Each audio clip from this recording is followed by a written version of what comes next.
Alright, hopefully this goes well. I don't have to restart the stream. Oh, there we are.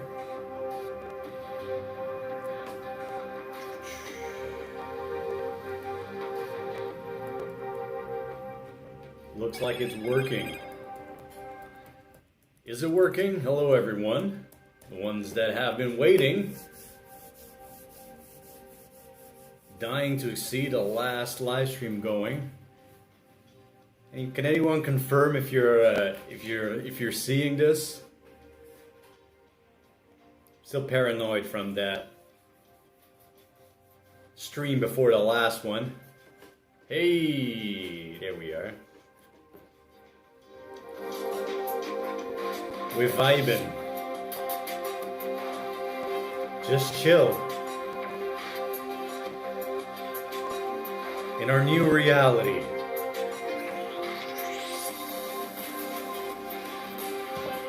I ain't even mad. It is what it is. What's up, y'all? Yeah. Motivational speaker. Today, I am here to change your life and to blow your mind.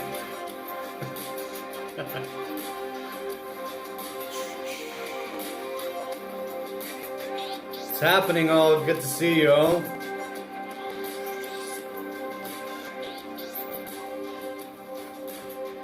Glad to leave Argentina. I think, yeah, me too at this point. Is Buenos Aires still on lockdown? Yes, all of Argentina is on lockdown still. Let me pause the music here, you know. It's enough for an inspirational intro. As usual, first let's gather some more people in here, you know, or joining in. Welcome all, welcome. Good to see you again.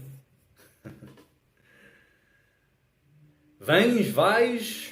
I'm going. Vou sair. Ainda não saí, mas vou sair. Greetings from Groningen. Groeten terug. Hey. Hello everyone. How many days has it been now? 6 months almost. Yep.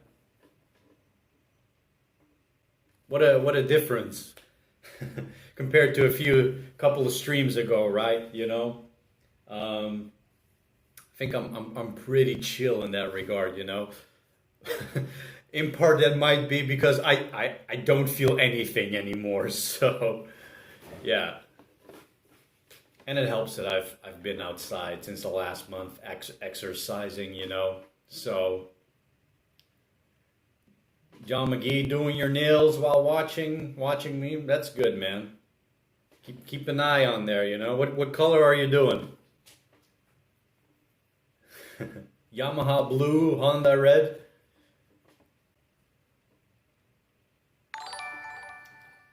Your live stream works perfectly now, Thomas said. Excellent.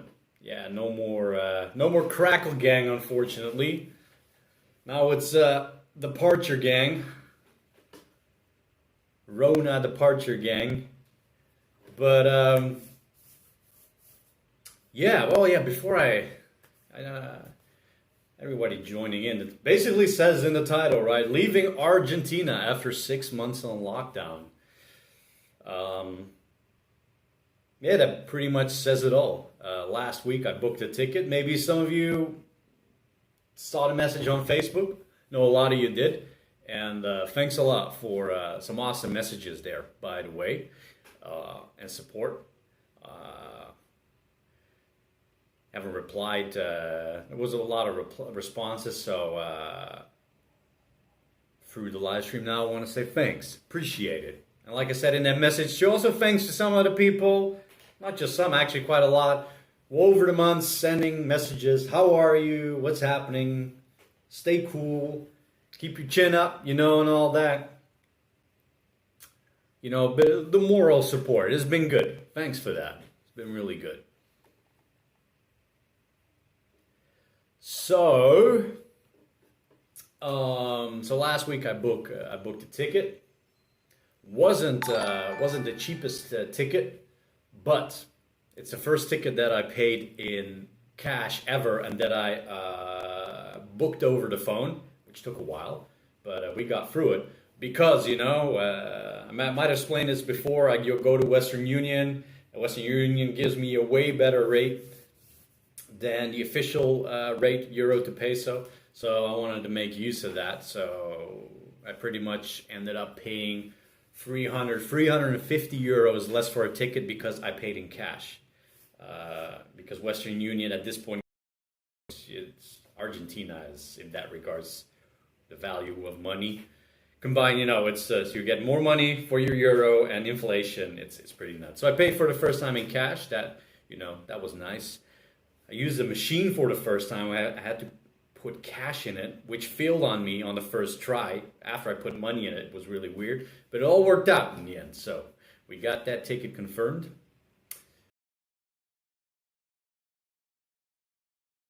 Alp is staying here. Still got to send it to Mr. Wiki. I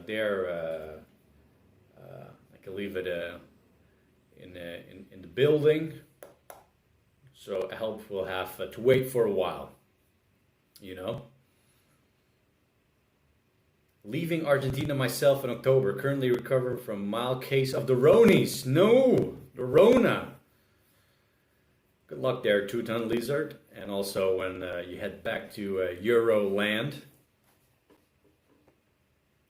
0 to 9. You rewatch all my videos in quarantine. In the meantime. Nice. Nice.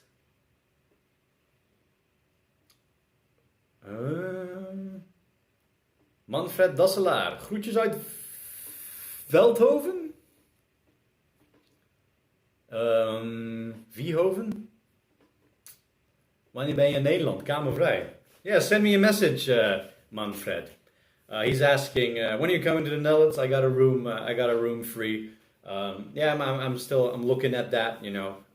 Where to stay. There's of course family and whatnot, but yeah, we'll be looking for a place also. So any Dutchies out there who have any suggestions, or know someone with I don't know, with a room or like a little studio or something that's open or free for the time being.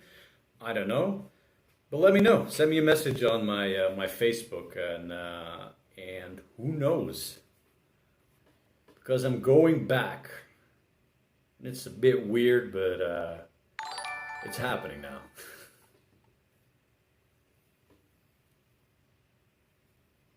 Do you know where you're going to stay when you get home? Yeah, I was saying not yet. I have an idea, but Are you looking at any bikes when you get back to Holland? Tooth and Lizard asks. No, for the time being, not. Also, I don't have the funds to go buy a motorcycle. But we'll see what happens after a while. So I'm going back, family, friends, that's cool. And at some point I would like to throw in Portugal. You can still fly there. You can't get there over land, I think, because of Spain. You can go to France from the Netherlands, from what I understood, but not yet Spain. But there are flights to Portugal, I think. Steve Yelton, looks like you put on some weight. Boy, do you know it. Absolutely, man. 6 months inside. I was happy, like I was saying, to be running again since last month and not getting harassed by the cops. So I've passed the 10 times mark, and it's just so much better for the mind. And then you have to take it easy to build it up slow, because these bones have gotten a bit heavy during quarantine, so during lockdown. So you got to build it up so you don't get any little injuries that then keep you out. But I've been slowly building it up, and it's been good. Still, all these little kiddie parks are closed. Normally, those are great for training purposes. You'll find these pull-up bars that you can train on. Hold on a second. But those are all closed, and the park is full of cops patrolling. So I found, what did I find? Stellage. What's it called? I knew the word. Construction site, open construction site, and they have, man, I know this normally. Those support beams. And I've been doing pull-ups from there, and they've become a bit harder. I think I'm pulling, like I said, heavier bones. So that's been good, man. Just more exercise again. Chubby cheeks, thick ass cheeks. Agni says, absolutely. You know it. That's actually, I think the gyms are open in the Netherlands. That's pretty neat. You know, scaffolding. That's right. Thanks, Spark. See, I've been waiting for someone to come in, and I knew I've been outside when I was training. You know, next time I do live stream, I can tell them, you know, I'm training with the scaffolding, and here we are, and I forget the word. But yeah, I've been doing pull-ups there, which has been nice. Yes, scaffolding it is. Thank y'all. Monkey bars. Need some very, very, very big ass monkey bars to do that. I just lifted my shirt, my arms up. This shirt has gotten... Yeah, I was saying the shirt's gotten so dirty, you know, like reusing the same clothes over and over again from traveling. Still thinking things I want to get before I go, you know. Maybe I should get some clothes before I go, because everything is relatively affordable in Argentina. Even maybe squeeze in a dentist visit if I can. So, yeah.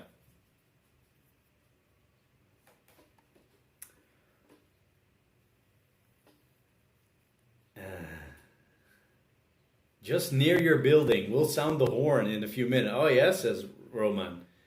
Sound it loud. Or if you pass through the roundabout there, Park San Martin, I think then we might hear it along. Because I can see the road from here.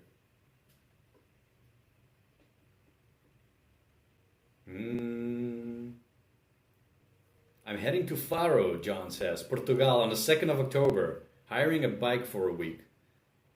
Nice. Only place open to fly from the UK. And don't you UK folks love the Algarve. Nice, man. Have a good ride. Who knows? Maybe in October I might be there.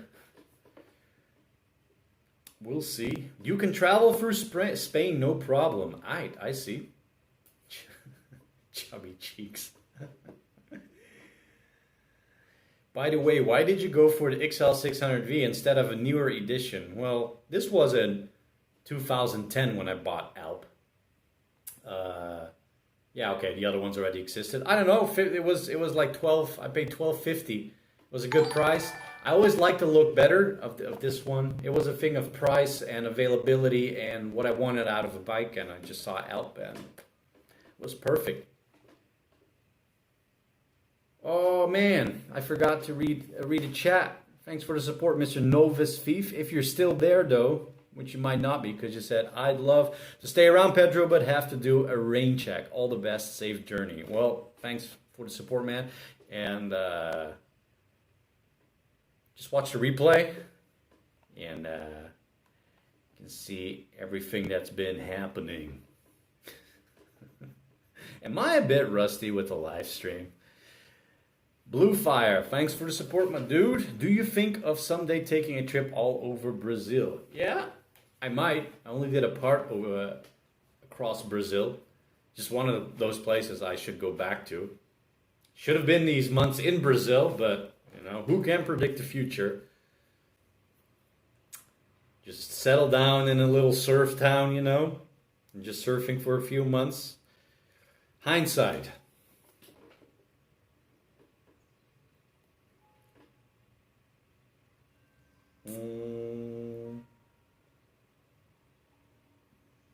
Jeff DeBrito, yeah, play some guitar licks that you have learned. Maybe a little strumming, maybe. Yeah, nothing fancy, but the guitar has been great though. When I replaced these strings for the first time, I got 12 gauge. They were too thick. they looked like they were thicker than the last ones. Then I got 11, which wore out too fast. Now I got 10, and these are phosphor bronze. And 10 is actually perfect. I think the guitar came with 10, and 10 is actually perfect, as in how much I have to press the strings. So I'm really happy with that. Though these strings, when the first 2 days, they sound horrible. But yeah, playing has been pretty nice the last week. But I've gotten to a point where I think I should start one day to properly learn to play the guitar. Start doing theory, the boring stuff. But I'm stoked. 2018. No, that's not true. 2017. I started playing for the first time, like for a longer period. And back then I was like, if I can just play a few chords, if I can play a bit of a song that I like, I'm happy with that. And I have gotten to that point. It's far from perfect still in that regard, but I'm just really stoked. For the rest of my life, the whole guitar experience is going to be a bonus for me. I just gotten to that point. I can play chords. I can do basic stuff, and I've really gotten over that initial. It's like both my hands are retarded phase. I can't do anything. Getting over that hump is great. So for the rest of my life, everything that I learn on the guitar is bonus from here on in. Machu Picchu. Pedro, you inspire me. Hope you keep in good spirits. Yeah, been doing great the last month and a half. Think of you when I do my bike tour trips. Awesome. You've inspired me. I got a bike and my license last year, starting doing trips. Really cool, man. Keep at it. Keep making slightly longer trips, That's cool to hear.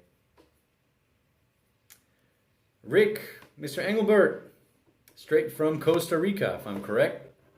Sorry if I missed, but are you heading to Patagonia? No más, amigo. Maybe one day again, but for now, no.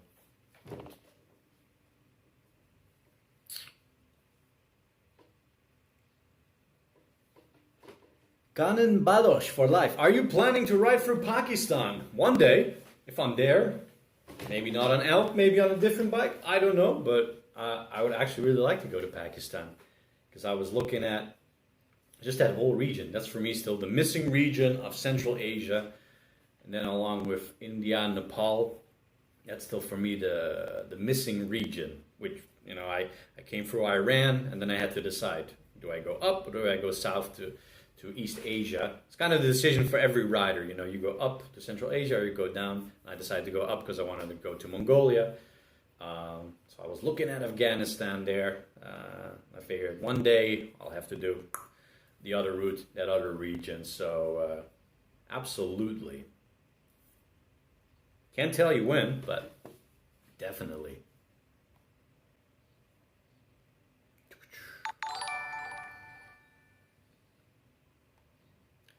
Helena Manen, logeerkamer vrij in Arnhem. Dope. Dankjewel, Helena. Thank you.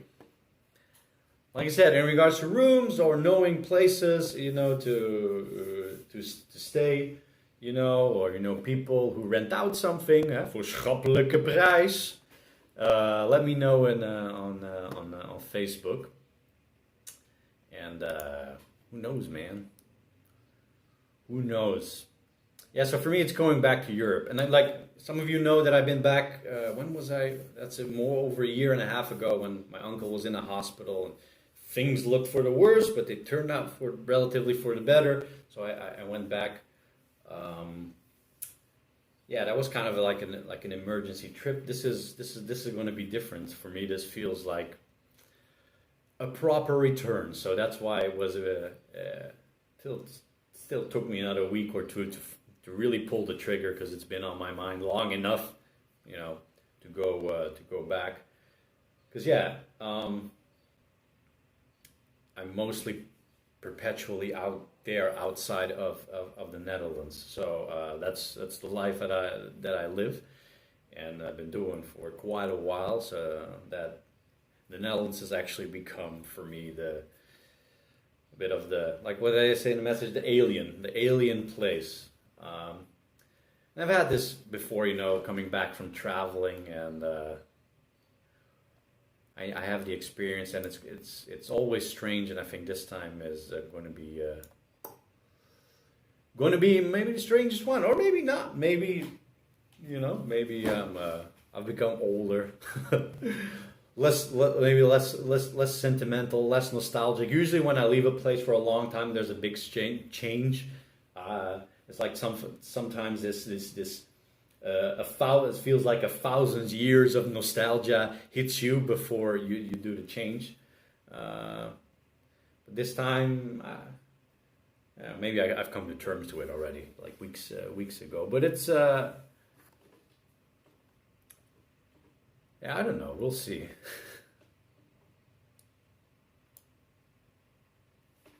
Anyway.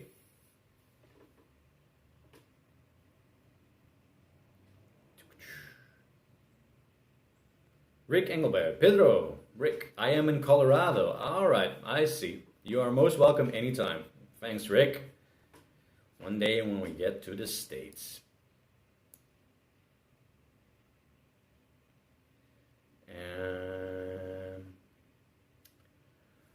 So yeah, that's also the thing if I go back to Netherlands, because the Netherlands, somebody was asking, various people have been asking, so, then when it's over, do you go straight back? Like, I don't know. In the previous live stream, I've been talking, you know, I've been saying that there's other things maybe I want to try out, you know, these ideas, travel ideas that I've been thinking about, YouTube related things that I've been thinking about for the last 2 years already. But never really put in motion because I was doing this. And maybe this might be an opportunity for to change things up a little bit. So that's what I can't really say what I'm going to do once in Europe, or how soon I'm going to go somewhere, or what I'm going to do. I'm going to go back, land, and see how it goes from there. But there is a chance that you know, even if places open up a bit again, that I don't come here right away, and maybe I go to somewhere else in the world and try something different. And I'll keep you posted on that. Just don't want to give out too many details, you know. Some people might go, when's it going to happen? Did it happen? Why didn't you do that? You know, because I don't know yet. We'll see how things develop. We can't really tell at the moment how things are developing in the world. And winter is coming in the Netherlands. And I hope they're not going to go too crazy there, because, of course, you know, when winter comes, flu season comes, and I hope people are going to keep their cool. Aye.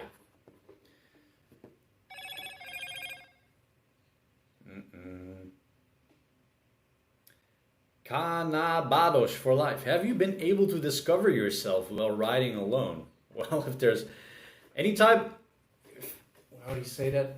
If there's any type of traveling where you get a big fat mirror placed in front of you all the time, it's on a motorbike with heaps of time to think about things, you know. So, especially if you do it longer and longer. So yeah, definitely, you know. Not in a cliche like Hollywood kind of way, where you maybe have great epiphanies and you resolve everything in your life, and all of a sudden there's this perfect thing. It's not like that. It's more like maybe it's a better understanding and of yourself, of life in general. But then you still have to work with that information. You know, in movies it's always, or in books, it's this magical revelation, you know, everything, I understand everything now. No, you still have to work with that, you know, so, but if there's any type of travel, it's that way, that will show you a thing or two free about yourself. Peter N., you do very rough off-road unlike others, and your off-road is about 60-70%. Why not enduro, lighter weight, doing better off-road, let gas like you do less gas like you do Tour, Enduro, I mean, etc. Yamaha WR. Well, here's the thing. Best way I can explain it, like I started making videos just I was riding, so I was riding. I didn't go out there to create a series to become something. I was just out there riding. I'm recording things, and during that trip, things just developed, you know. And then years, maybe the first proper video into few videos in 2016, meaning that I just picked this bike and I just went and I stuck to it, and I didn't really give it a thought, like. So now you watch these videos and see me in those circumstances and think, well, wouldn't it be better if you had this? Wouldn't it be better if you had that? Well, that doesn't look too optimal, And, that's, for me, it's simply, that's the material I left with. And I just so happened to record it. And that's it. What am I trying to say here? It's like, it's my house. That's the house that I had. And my tires have become more aggressive, the rear one, And so there's some evolution there. During the rebuild, the bike was made more, specifically a bit more for Enduro, with the suspension. But I got this big ass tank with a lot of fuel. It's still a heavy bike, but that's what it is. And so if I encounter rough terrain, I'm still going to go through it. Could I be on a more optimal machine for that? Yeah, definitely. But this is Alp is my companion on this trip, so it's not like I'm starting a channel or I'm doing like a new series. Oh, guys, we're going to do some hardcore. We're going to do some hardcore riding. We're going to do a non-stop off-road riding, and I've prepared this. Yeah, then maybe if I would start from scratch, I would do things maybe a bit different in that case. I did change, the luggage type, moving to soft luggage. Still can't get rid of the beautiful big top box because I love myself a top box, but I've gotten the softer panniers, which are nicer for off-roading. Greg Ferris, does it seem odd talking to the computer? Yes, it is. You get used to it. Just like if I hit the street again with the camera in front of my face, it's going to be super weird because I haven't done it that much, barely the last 6 months, so that's super strange. You get used to these things.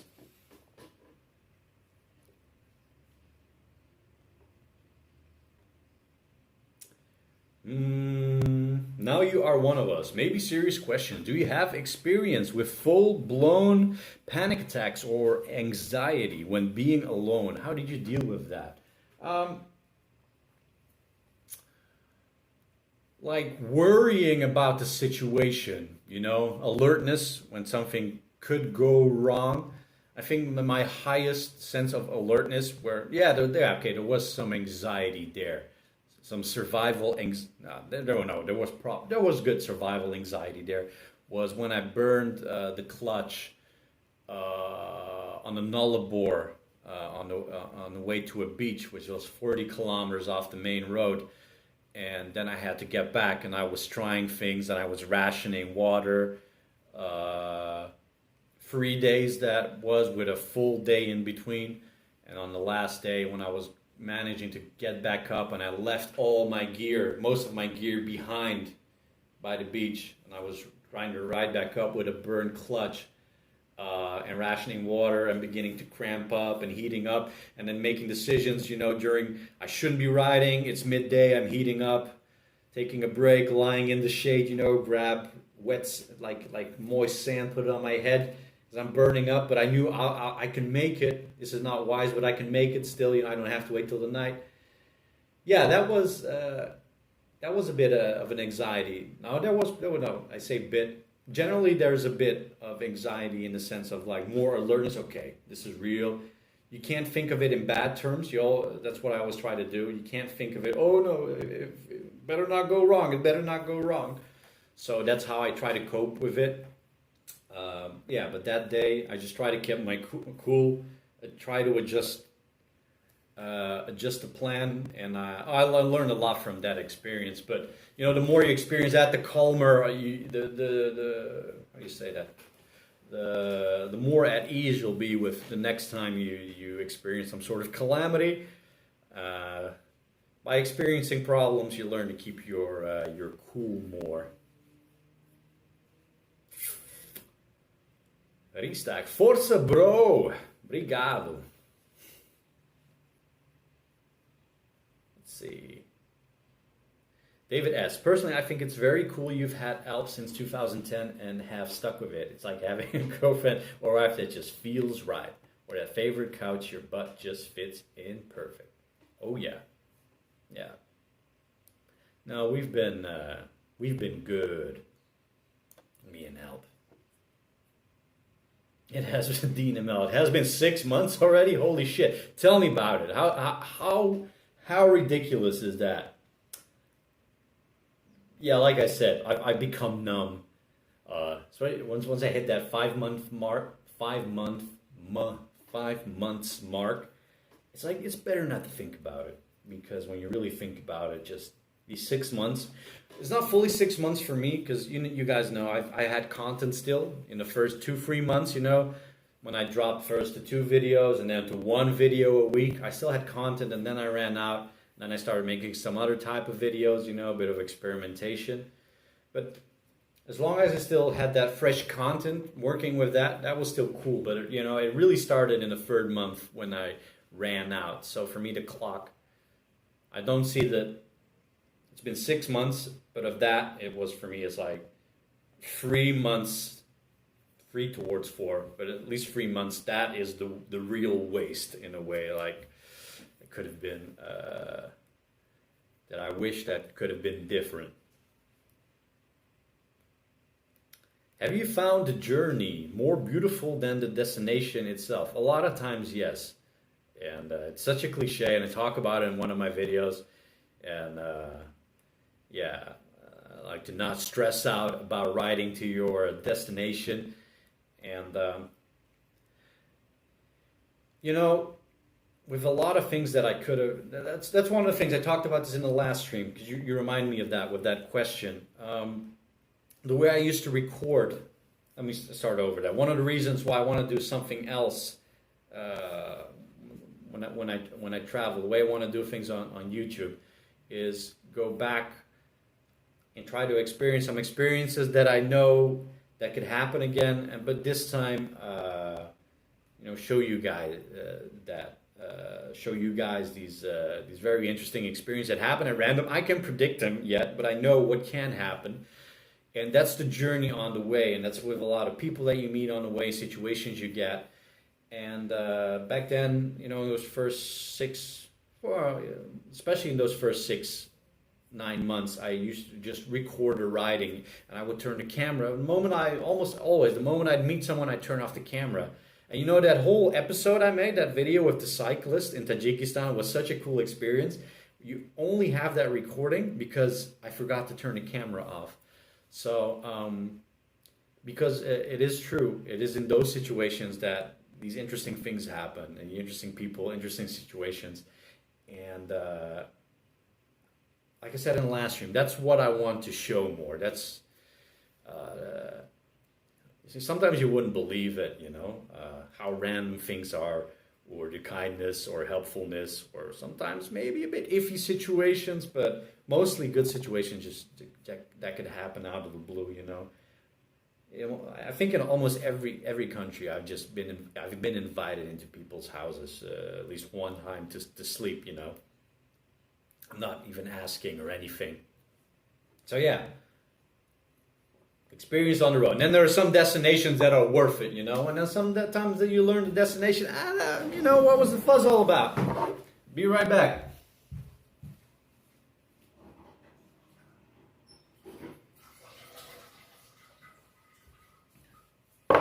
Most important takeaway is don't stress too much on the way to the destination, though sometimes it's easier said than done.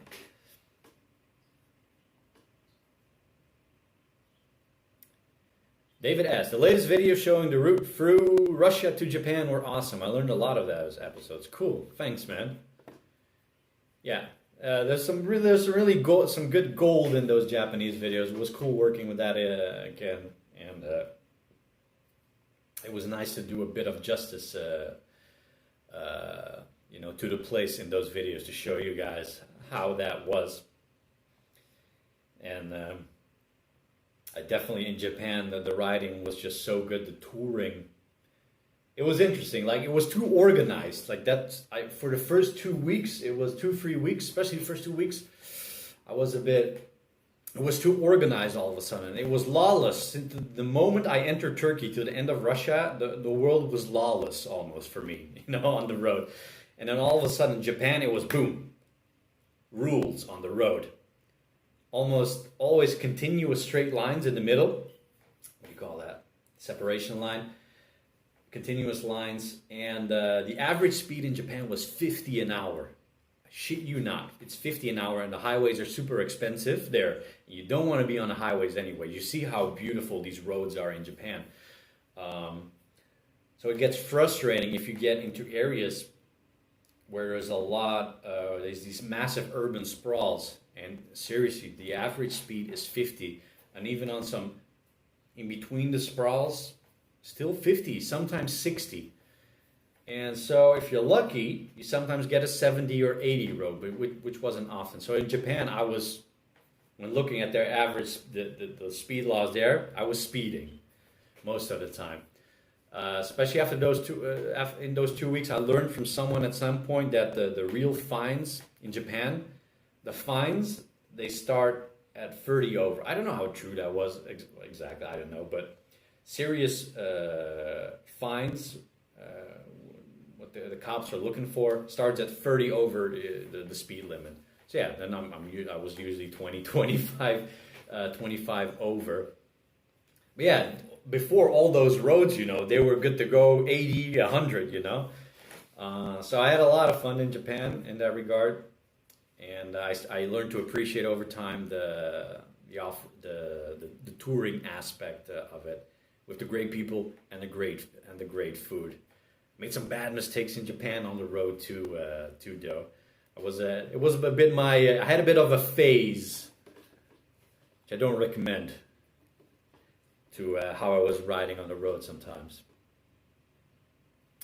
Xianlu Yi, forgive me if I butchered that. Why did you skip South Korea? I've heard it's awesome there. You just don't simply get to South Korea. You have to get on a boat. The moment you get on a boat, it's Canadian, boat.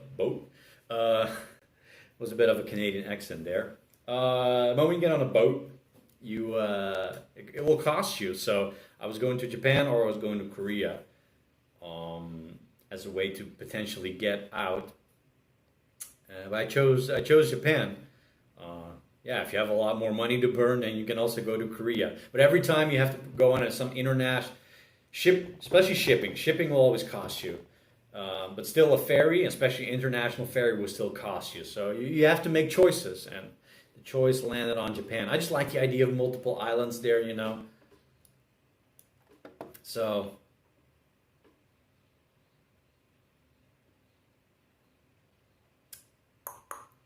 And then some Japanese would say, I didn't say it. If you visited Japan, you've already visited Korea. That's what the Japanese say. I would never dare to say such a thing.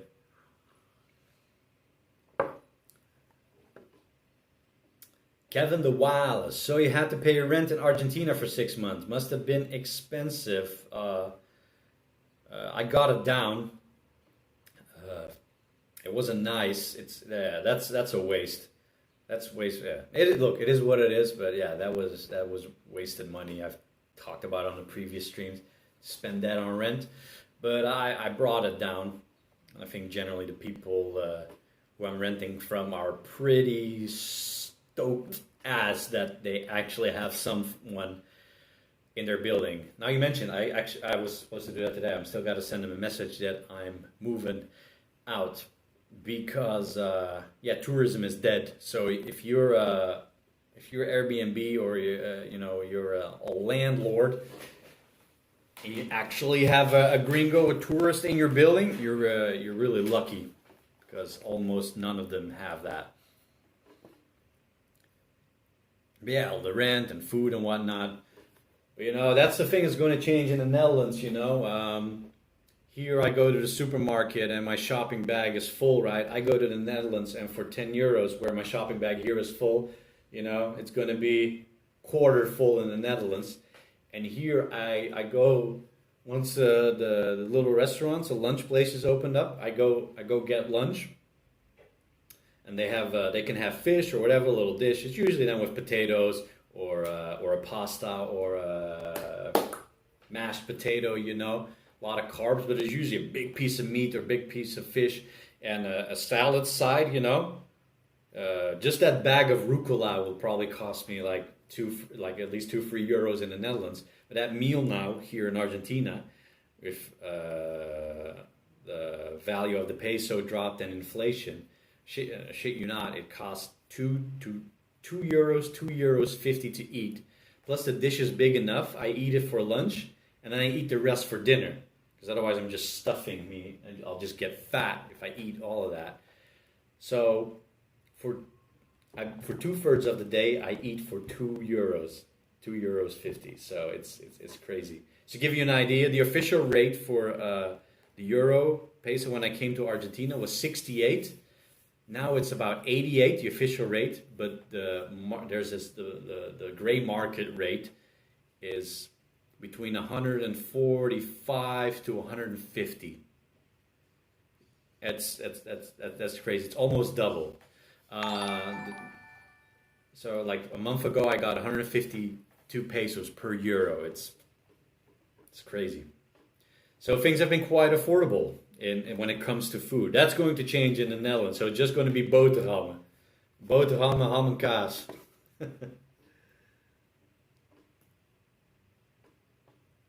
Oh, cool. Koreans introduced me to the channel. Nice. Well,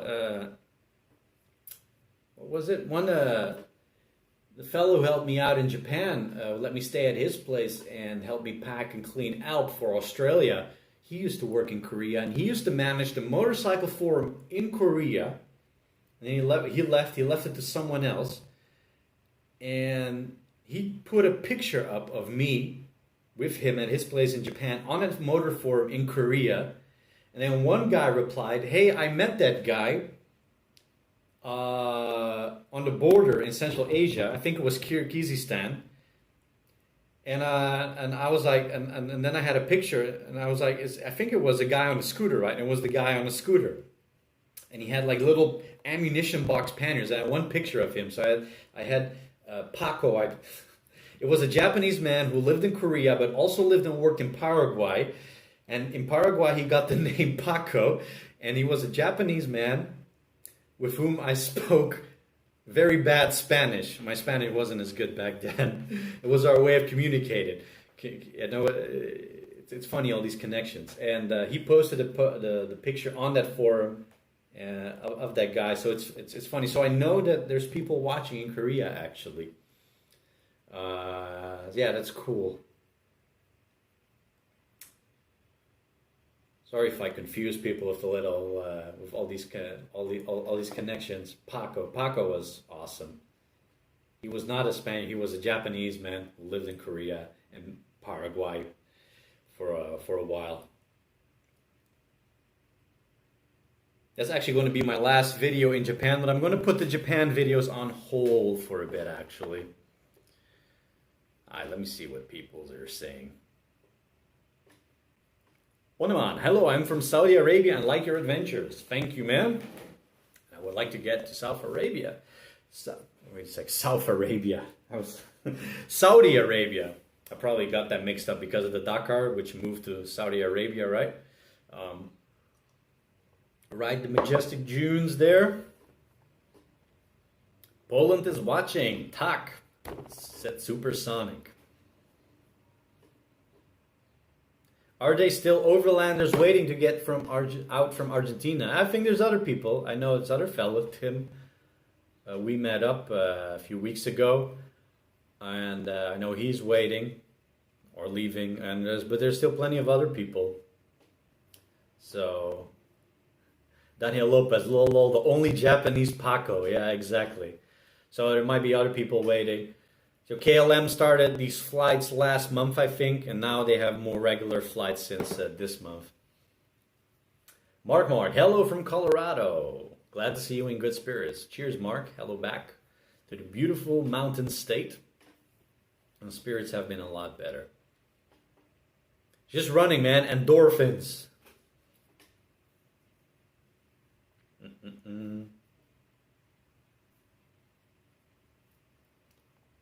Let's see. Look, I missed a lot of messages. Enjoying your Japan travel. Thanks, man. I have to put a bit on hold, especially the last two. The last two didn't do too well, and the last one really didn't do too well. Unfortunately, this I know this is a series for the fans. But I gotta throw some other videos, which people generally want to watch. Generally, most people don't want to watch my old stuff. I completely understand that. So, but soon we'll have some newer stuff on my exit of Argentina, of course. So make a few of those, and maybe after that I can come back to Japan. Traveling Eagles, hi, how are you? Pretty good, Traveling Eagles. Hope you're doing good. Just joined your live chat. Welcome. Have a stay.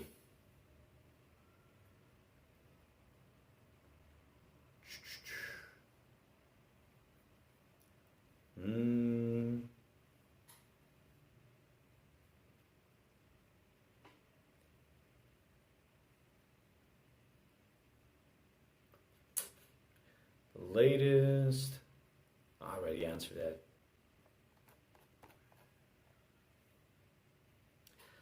Paulo Pali Caligares. Slovenia is waiting your visit now. I do own it to Slovenia. Twice I've been to Slovenia and I just rode through it in a few hours. Such is the fate, I think, for most Slovenia experiences. So I do own it. Ljubljana. Daniel Lopez, what's going to happen with Alp? Alp will be put in a building somewhere where she'll stay for the time being. Mr. Wiki's building, Mr. Wikander. And so yeah, I went to, walked around the port for an hour to finally find a place where, which had to do with customs. It's easier said than done. And luckily there was still someone there. And then he explained to me that the temporary import can be paused. No, it can be frozen for at least a year, then you can extend it for another year. None of the offices to process it are open, so you send them an email with the information and where the bike is. And once the lockdown ends and the office is open, they will process it. I actually recorded all of that, so I got that on video. So I hope that is all true, because if that document expires, you're in for usually you're in for a very nasty, expensive surprise. So I believe him, and that's what we're going to do. And then I'll come back one day. Need to come back to Transylvania again. Yeah, says Gerard Lundergan. Romania was cool. It was really cool. And what I really enjoyed, when was that was, maybe things changed a lot, because the last time I rode for Romania was 2010 or 2011. But, you know, outside of the big city, it felt a bit like I was going back in time. This might sound like I'm saying a bad thing, you know, if you're in countries, when you're in it, they're always really happy, you know, with the progress, moving forward, modernizing and all that. But as a traveler on a motorbike, I actually enjoy when countries take you back in time. So I don't say that in a bad way. I really enjoyed that. It was about Romania. That's where you get more Eastern Europe vibe. You know, you saw some more people, some horse and carts, you know, or horse pulling a car, you know, like a little bit Russia kind of stuff. And you know, you also saw some you know, Soviet history, or these old worn down factories. You know, that's really cool stuff, and I would like to see that sort of thing again. You know, things like I saw in Georgia and Armenia, Tajikistan. So yeah, definitely a place to go back to. And the riding in Romania is very good. Transvagrashan, Transalpina, you know, do some off-road. Some seeds, eat a lot of seeds, you know.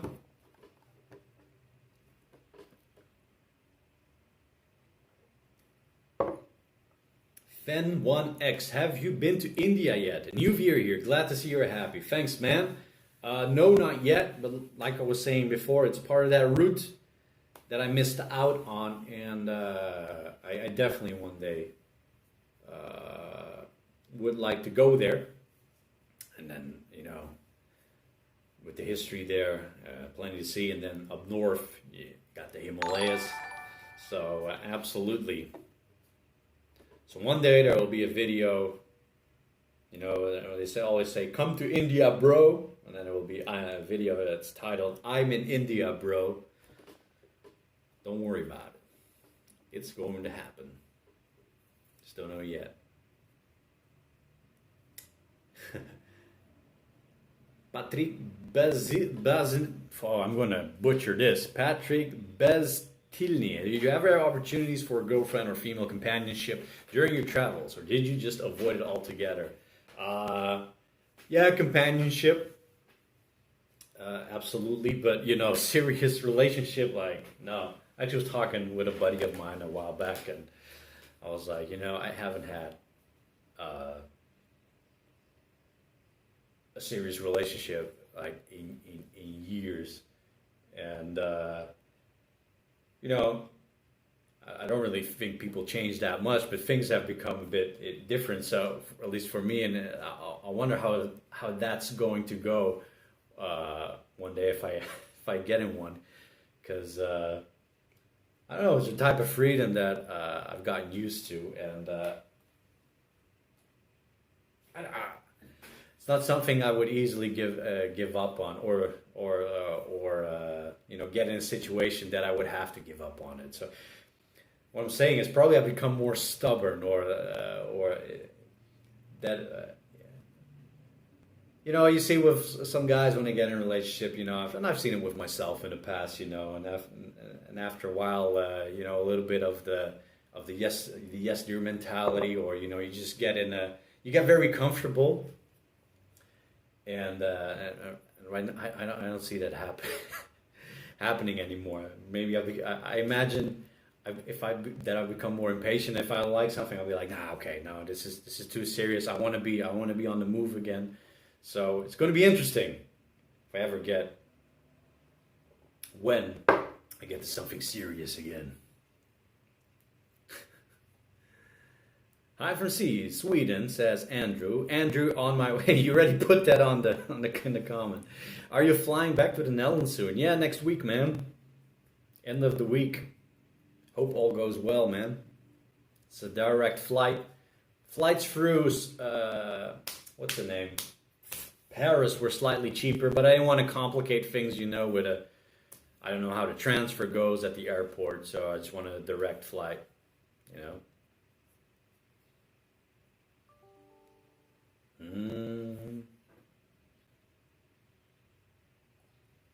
Strat Steve, got to feel stagnant staying still for so long. Yeah, well, that's the thing, bud. That's really the thing. You know, 6 months, it becomes a bit too much. And yeah, life passes you by a bit for sure. So I figure you might as well, you know, over een andere boeg gooien. Throw it across a different bow, you know. Change the flavor, go do something else, you know. I did my best.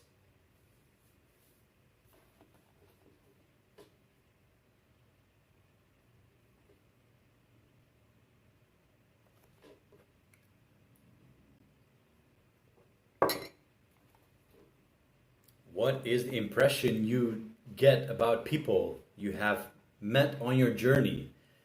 Kanabadosh for life asks.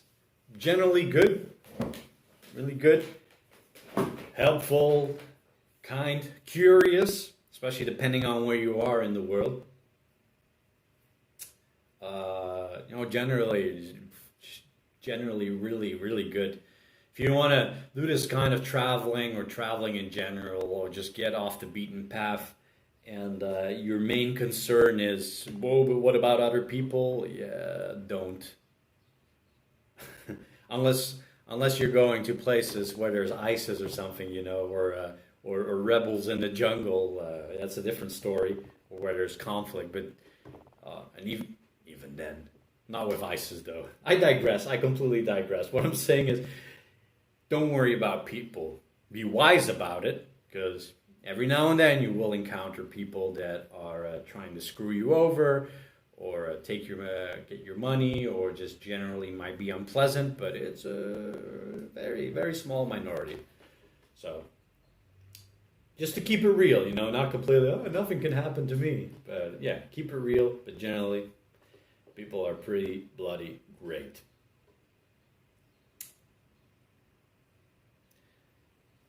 The CC Pony Boy. Sorry, but what's happening with Alp? She's going to be put in a building where she's going to wait till I come back one day.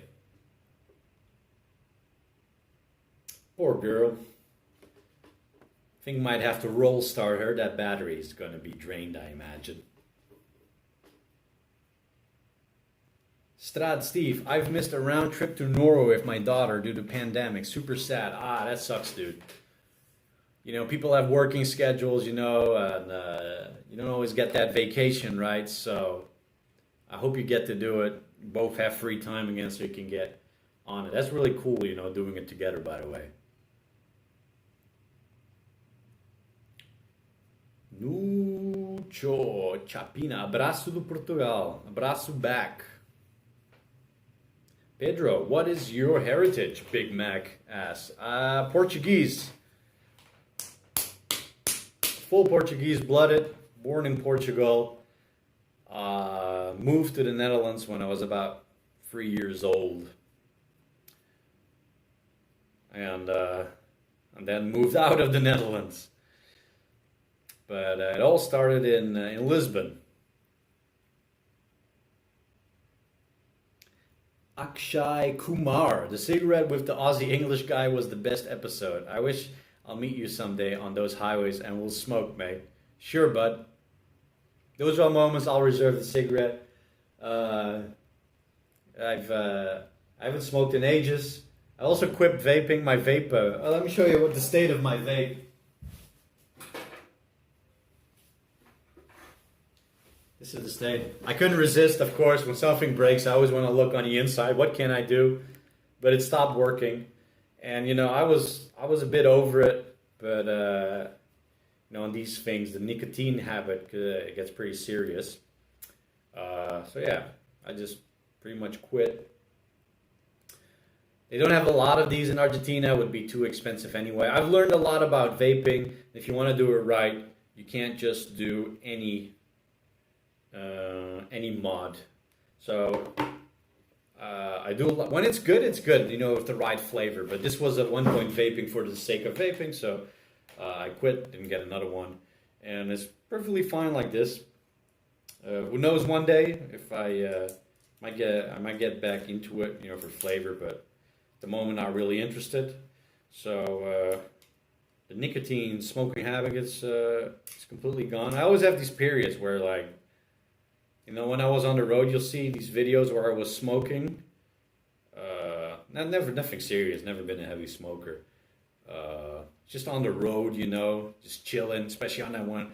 Those I rode hard today. You know, I deserve this one. It's like those are one of the best cigarettes in the world. Yeah, I quit in Kazakhstan, and then I didn't smoke for ages. Just random, occasional one. You know. With the drink for years, and then I started again late Chile, and then in Bolivia I started vaping. So I always get sick of it after a while. So, but if I meet people, you know, when the moment's right, yeah, and they offer a cigarette, and there's parts of the world that they'll offer you cigarettes. She's like Kurdistan, one here, one here.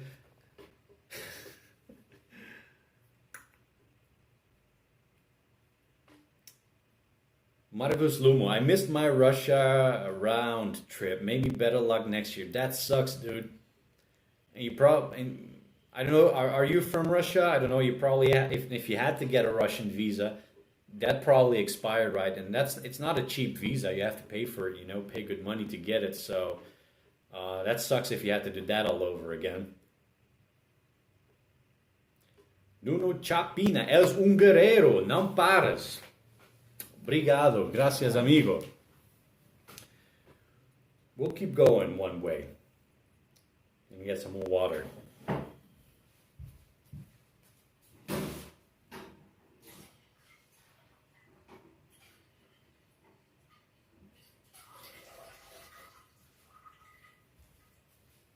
It's one of those things, I changed the glass, I just show you the glass, and I'm like, wait, there's all these calcium stripes on there because I've probably been using it for days now. It's like, why are you showing that sort of thing, the Bachelor, the lockdown life. I bet you out there have plenty of stories like that too now. How we live like animals sometimes. It's like, I think, what was the most Bachelor-like thing that I've done? I kept forgetting buying soap.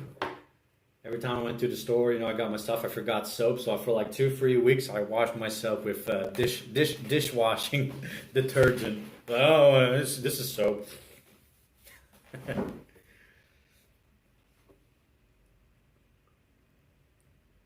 John Tolingo, dude, get out of there. Crazy place. We're on it, man. We're on it.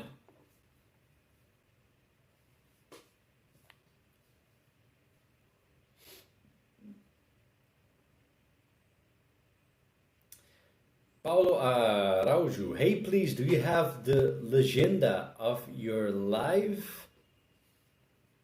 You mean like subtítulos? Not on a live stream. If that is what you're asking, maybe rephrase the question, por favor.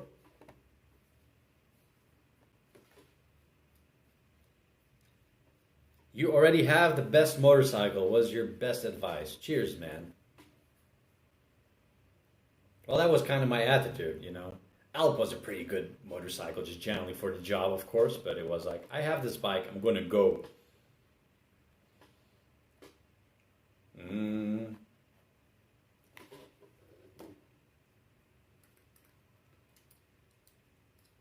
So let me put this away. I tried to fix it, but there was nothing I could do. And actually, it got water damaged in Brazil, and it stopped working. And actually, one time, smoke came out of it, and I just left it alone. And I decided, well, if it stops working, I'll just quit. But then it came back to life. So, but I was just surprised it kept going. But I've also learned that Smock is not a really good brand for the vape.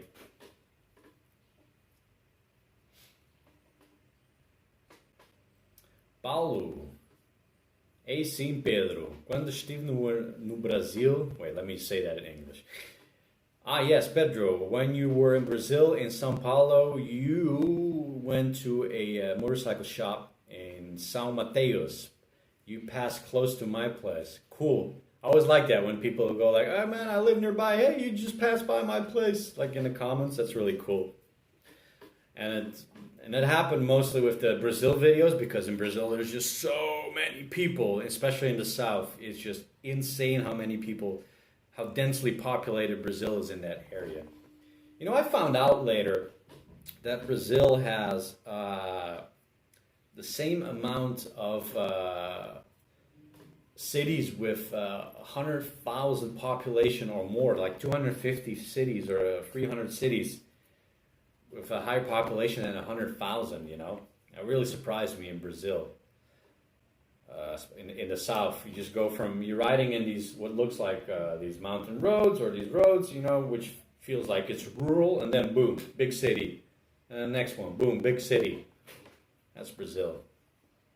So definitely, so in Brazil I get a lot of, hey, you passed near where I'm from, not surprised. Jeez, I'm itchy, man.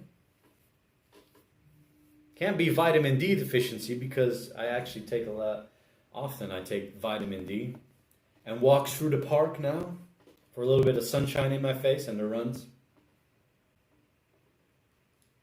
take my zinc, vitamin C, and vitamin D. Keeps the Rona away, but I was already doing that anyway, so. My beard is itchy. Tomorrow I'm going to go to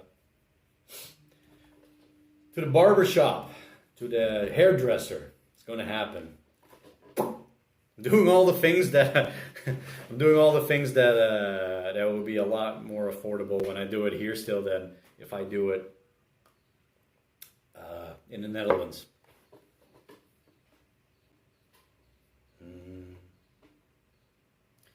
David Tennyson, when you do get back on two wheels, will you travel the U.S.? Have you considered the Trans-American Trail? I was on my way, that's, I'm going up, so that's always been the plan. So eventually, yeah, that's where I want to be riding, in the U.S. of A. And just get that complimentary shotgun at the border, because that's what happens, right? When you go to the U.S. of A.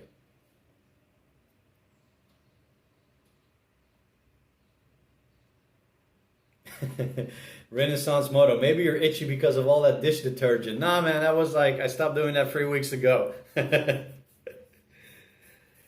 Yeah, it's not the same though. No, it's a bit, leaves you a bit dryish. Magnus Lumo, how is the weather? Weather's been good, man. Sunny again. Sometimes you get to like a week and it's cloudy for 5 days, and like 4 days with the rain, the drizzle, but those have been few. Just generally pretty sunny winter. So that's been pretty nice. And that's good, man. Yeah, I wouldn't want to be locked. Like I wouldn't want to have a 6-month lockdown in the Netherlands during winter, man. That's already just generally the Netherlands can be depressing a bit, depressing enough in the winter. So imagine not being able to go outside for 6 months out there. That would be nuts. That would not be good for me. That would happen. Something like that happens, and if the Netherlands decides to go, hardcore lockdown for some reason, I'm going to get out to Eastern Europe or something, Balkans, before that happens.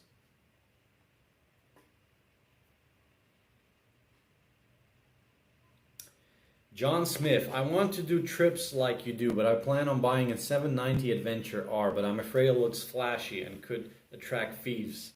Is that a valid fear? I can't tell you that for sure, man. John Smith, is that UK, United States, Australia? I know that in the UK, there's a lot of motorcycle theft. There it could be real. In the United States, I imagine also, I can't tell. I can't really answer that, but I know in the UK there's a lot of theft. US probably too. Yeah, man, even in the Netherlands that could happen. You can't just leave your bike outside. You have to bolt it down. It depends. If you're just traveling like I do, just generally, you should be all right. But it can happen. And I've heard of a traveler who had I'm thinking of two stories. I think someone once got their motorcycle just stolen in Europe, was traveling, and one time, I think it was a Swiss guy traveling, who they tried to break into his panniers, I think, that was it. They damaged his panniers. That was in Spain it happened to him. At least that's what I saw on his Instagram. But I know if it's for you, so what I'm saying, if it's for like your commute and you park it and you leave it outside overnight, I don't know, in the countries I just mentioned, yeah, it could happen. For travel like this, I don't know, I don't think so, you're always on the bike. You park the bike close to you, always keep, that's why, people go, why are you parking on the sidewalk, or why are you putting it there? Is that I always want my bike closest to me and inside, try to always have the closest to me.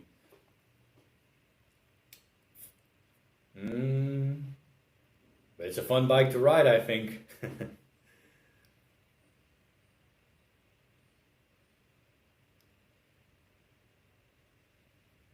Andrusha, it's springtime in the south. Yes, I'm going straight to winter again. That kind of sucks. Straight to winter on the northern hemisphere. Francisco Reis. Hi, mate. How are you? When will you be back in Brazil? Por enquanto, não, cara. Por enquanto, não. Dia. When do you plan on returning to Argentina? DJ asks. I can't really tell. You know, we'll see how things unfold around the world, what they unfold in Argentina, Netherlands, Europe, and the rest of the world.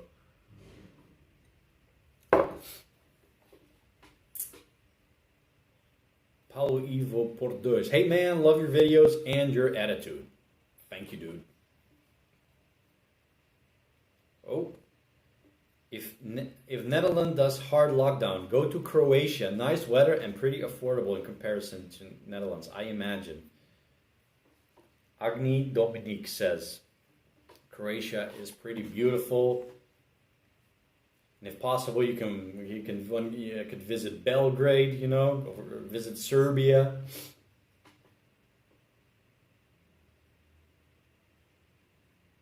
DJ, Netherlands have the virus under control. Worries for another lockdown over here. Way better control than other EU countries. I hope so, man. But like I said, you know, winter's coming. There's always a flu season. And are they going to conflate the Rona with the flu season, you know? I've talked about this times before. You already know I'm not a fan of media. I avoided most of it at all costs. And that really evolved when I was traveling, you know, because it projects just generally a world that just generally isn't real, not even talking about the Rona.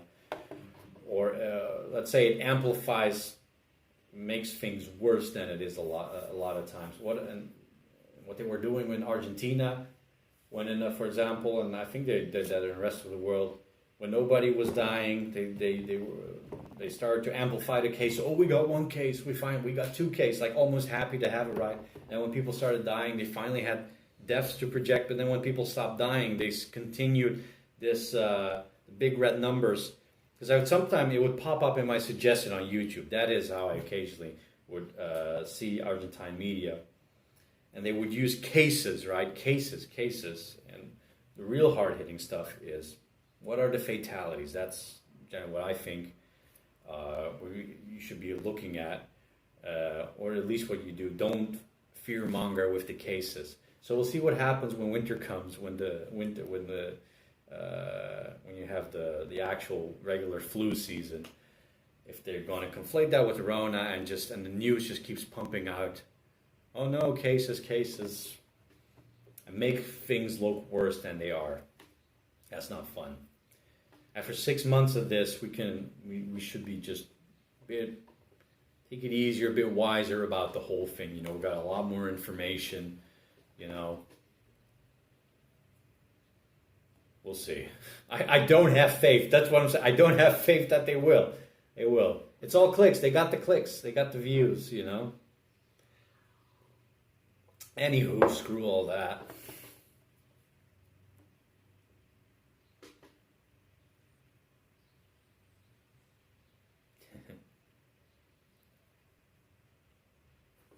Xen Riyab.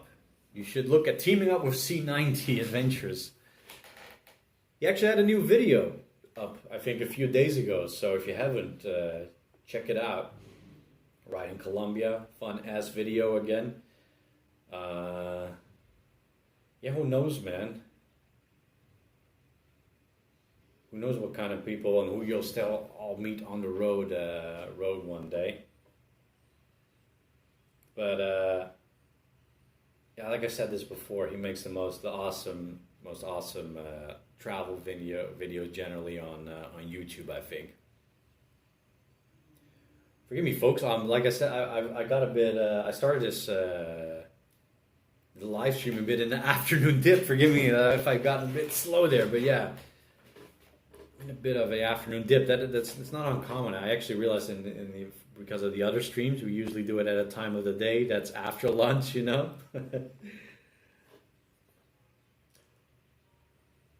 So I might get a bit too relaxed. Theo Corner, the Rona ruined my travels this year in Eastern Europe. Sorry to hear that, man. Probably gonna go for a short Alps tour near the German border instead. Gotta make do. Still got the Alps, right? Yeah, that's the complicated life thing, right? You know, I've kind of have this life the way it has evolved, where you know, you ride, you make videos, you ride, and but most people like that when they have the desire to ride, they have to plan it. You know, they need that week off, or during the summer or the winter when they have off from work. So it's for so many people it sucks. They, you know, they find or they have that thing planned and all of a sudden they can't do it. And it's not like, oh, once it's over, this is over, I can go do it. No, they have to maybe wait 6 months, another year before they can have their ride again. So that really sucks when people have that experience.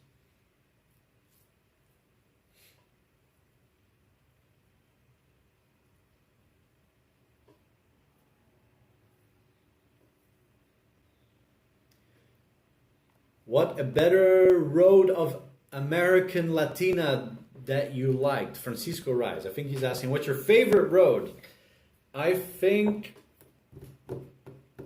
my favorite road, well, it wasn't a road really, call it a route, is still from that tiny little border from Chile to Bolivia, from southwestern Bolivia, and then the Ruta Lagunas, which there's so many roads there, and it's for like 250, 300 kilometers. At the lowest altitude was 4,300 meters, 4,000 meters at least, up to 5,200, and yeah, that was the most brilliant route I think that I've done in South America until now. That was just grand. That is what riding is about. Absolutely. That is for moi.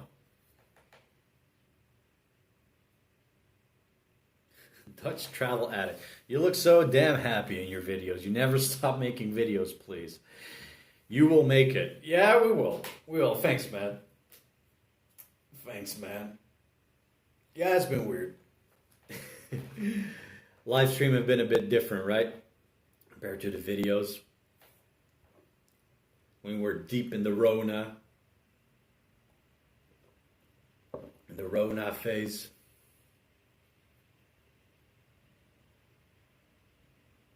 The Alps get boring fast. I want to go from here, Vienna, to the North Cape this year. Had to postpone it, yeah. Peter Kellogg. Well, at least the Alp region is pretty good, right? Trying finding those smaller roads now. At least it's not busy, the Alps. I think, right? I imagine the Alps are going to be less busy, so it's more fun. At least in the Alps, you can find these smaller roads. Sometimes, like in Japan, that are really fun to ride. But there's still so much more I could do in the Alps. But yeah, Europe is just, it's tough to find, you know, fun, a bit more worn out, older tarmac, you know, that's a bit more adventurous. It doesn't come easy in Western Europe, Western and Southern Europe. Willem Joosten, how are you going to cross the Darien Gap in the future when you're back on the road in South America? I've talked about this before. I would like to do it overland, and I know there's all these complications associated with it, and my biggest concern is when you get into Panama, there's no, how do you get your paperwork done, right? Because there's no official border crossing there, so that's my biggest issue. Yeah, well, it was pretty stable, you know, when it came to jungle rebels and whatnot. But in that region, things might heat up again, you know. There might be some indication, that things are going to heat up in the region again. You know, Rona threw some spanners in the works there. And otherwise, there's the boat, right? But I hear these crazy stories that people tell, that I've read, of the cost. It seems like it's really scammy out there, and if you go by boat, I hope there's a possibility to find a boat.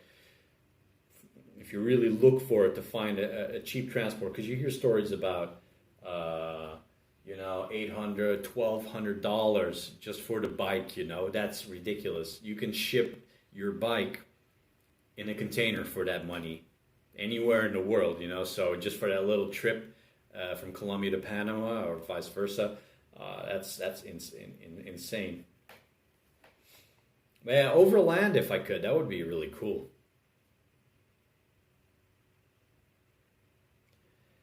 690 ADV, does motovlogging take away some of the experience with the camera on all the time?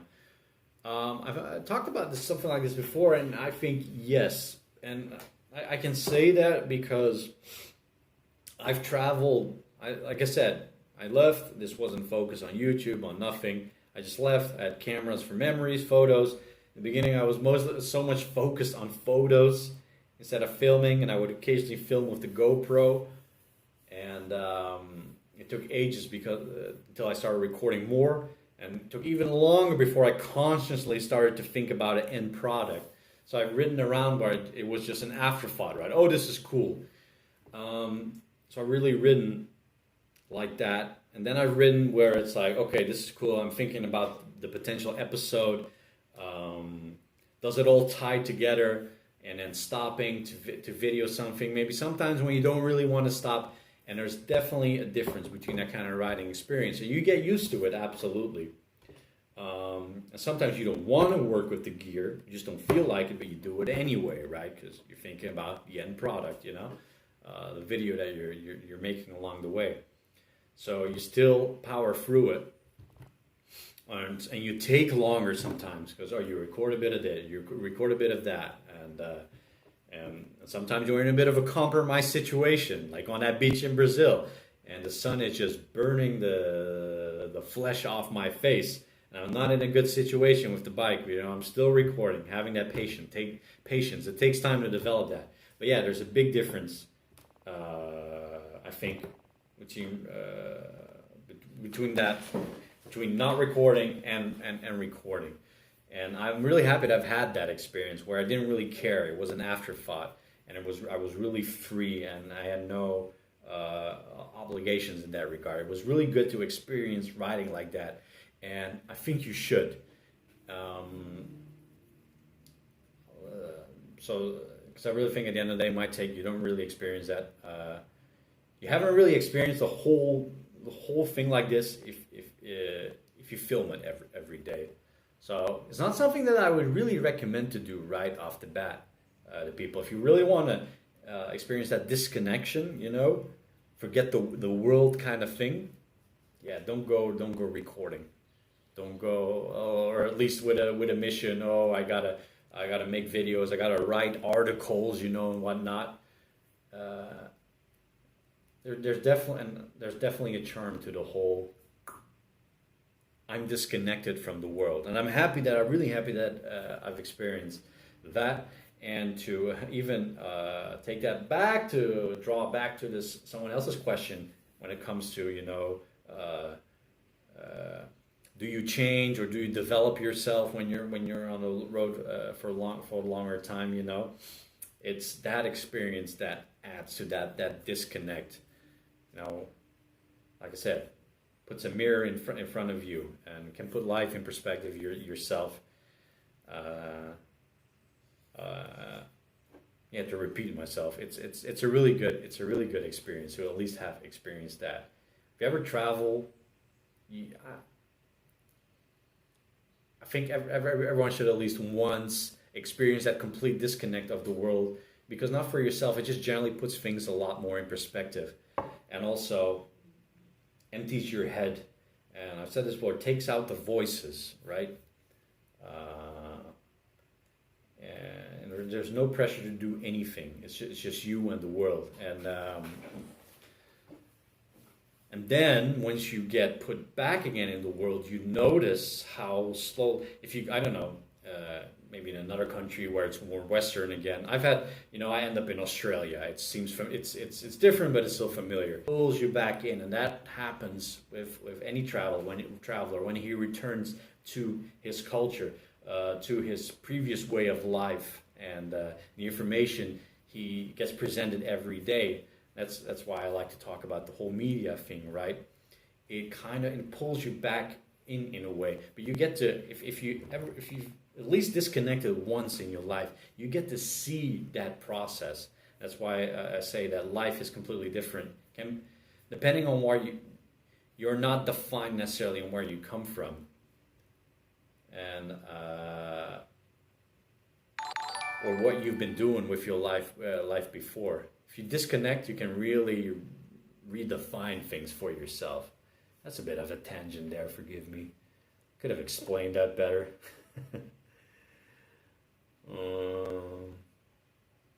Marcus Lumo, Mr. Pedro, when are you going to East Russia? I'll be back. I've always said I'll be back. I had to race through it and wasn't happy with that. Back to Ruski. Ruski's nice. Давай.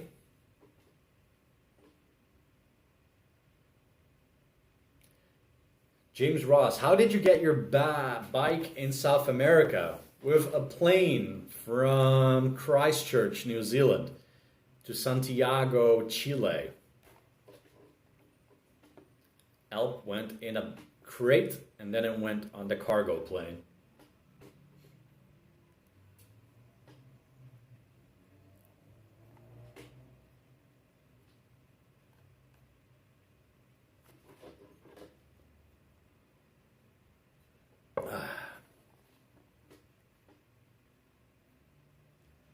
Fadi BS, what's your next destination? For now, the Netherlands. Andrusha, love your Russian. Da is very good.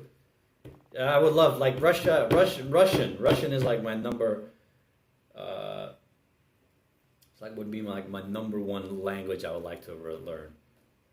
Russian, Arab, Hindi, and Japanese. It's a bit of a list. Not the easiest languages too, but Russian would be cool.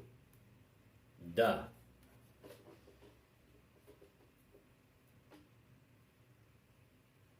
Let's see.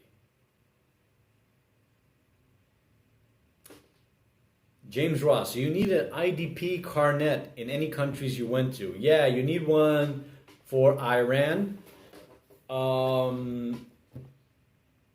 Japan was optional, turned out. And you need one for Australia and New Zealand, and you don't need it on the American continent, and not for most of it, from what I understand. So I got rid of my carnet. I sent it back to Germany. They gave me back by deposit. I really needed it, so that was neat. Yeah, South America is the easiest to travel in that regard. Borders are very smooth and straightforward.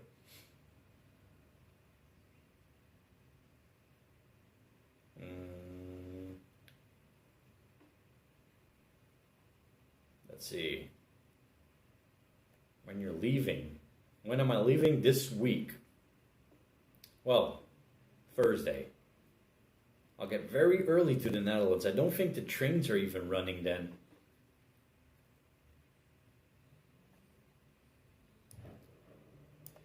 Forgive me, folks. I gotta hit the bog for a minute. Don't worry, it's just a number one.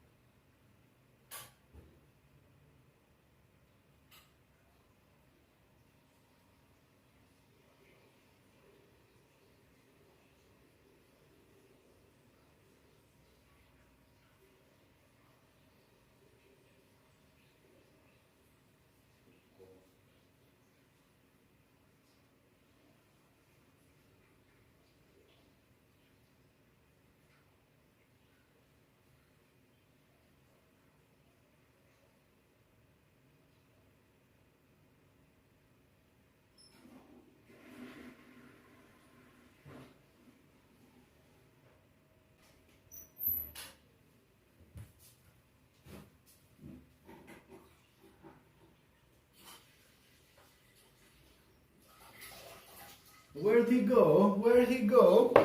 Da, I'm back.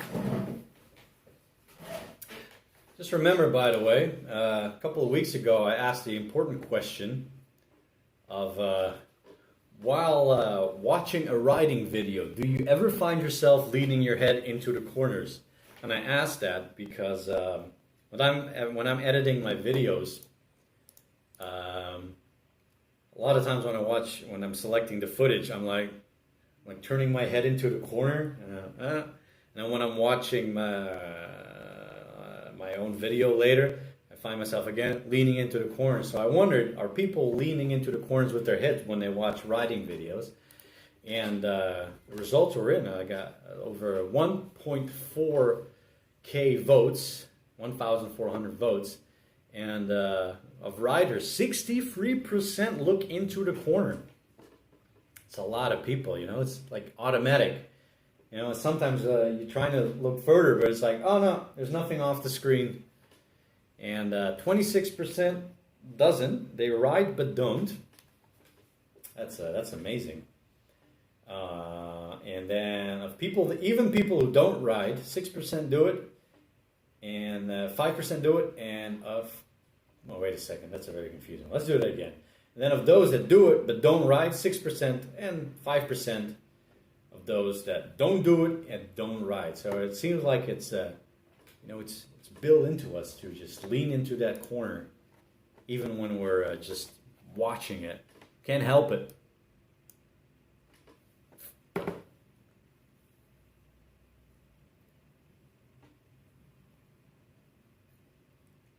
Andrusha, don't forget we are waiting for travel blog from Argentina to Netherlands. Yeah, there should be some content there, I reckon. The move, absolutely, because it's been a bit dry on the fresh content department side.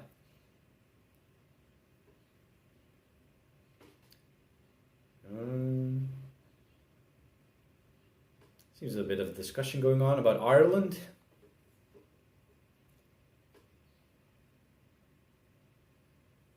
Oji Mirkovic, big question. Any change to bike in the near future? What's taking your fancy? Yeah, there's taking fancy, but yeah, it's also a financial thing to get a bike, so I don't see anything happening. But I said before that a Tenere 700 looks really dope. So, and I think that's probably not the only good thing about the bike. You know, if I wasn't going to the Netherlands and just to another country where there's more open space, you know, get yourself a cheap dirt bike, 250, that would be fun. That's something that I would actually like to do. Low weight, practice your off-road skills more, you know, on a nice light bike, mess around. That would be a lot of fun. But forget about that in the Netherlands. Get back to it. Going on here? Having a complete conversation here in the chat. Enjoy.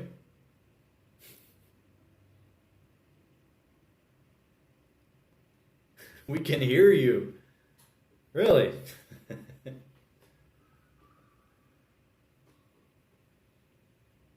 Yeah, you know it, huh? If you know when you're peeing and people can hear you, as a man, you always got to aim for the water, right? Make it nice and loud.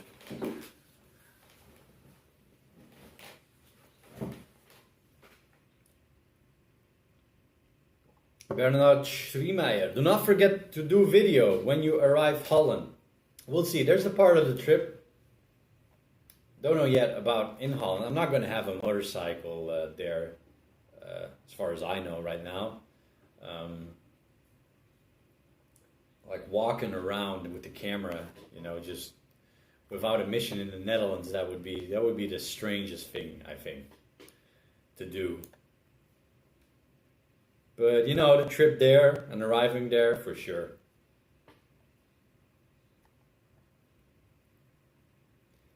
Adrian Price, have you ever been to the Faro show? You mean a concentração? No, I haven't. I don't think I've seen it. Always missed it when I was younger, when it was happening, I think. Or was it? I think it's canceled this year, just because I think someone mentioned it. It was also in Faro.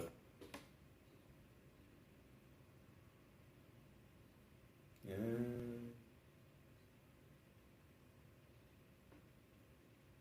Let's see. I'll stick with my 14-year-old V-Storm. Like I said, I'm missing a whole conversation. Let's see some questions up here. What's going on? If I missed anything.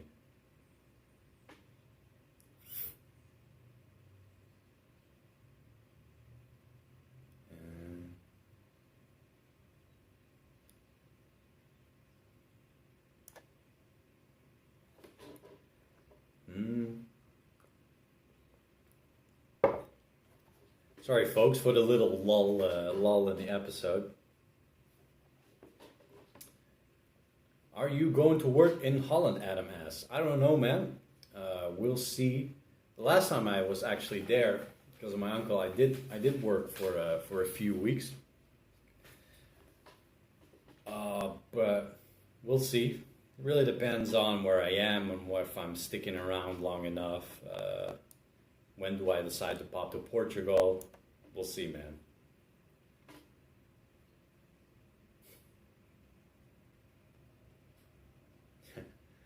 Haha, no, that's going to be good. We watch you for content. I think there something will happen. There will be something. I don't know yet exactly how it's going to be. I don't know yet. But there will be something. Akshay Kumar, that's a guitar right there. Do you play and sing too? I only sing when there's nobody watching. Play, yes. Look, I promised someone a little. It's going to be no singing, folks. This is the guitar that I had. So, anyway, here's Wonderwall. No, wait. It starts something like this. Oh, wait. Let me start again. No, wait. Oh, wait. Whoa. Oh, shit. No, wait. Hold on.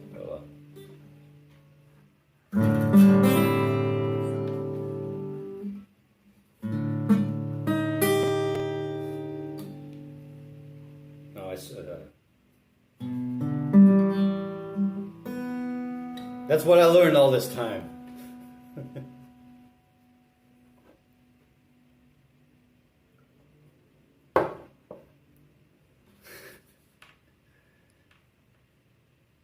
SM, Pedro, you're the man, hardcore travel, respect. Say hello to Scotland for me.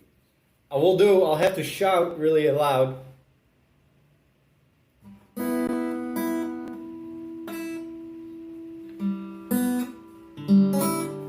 Ed Sheeran, no, I don't know. I don't know any modern songs. Well, for you.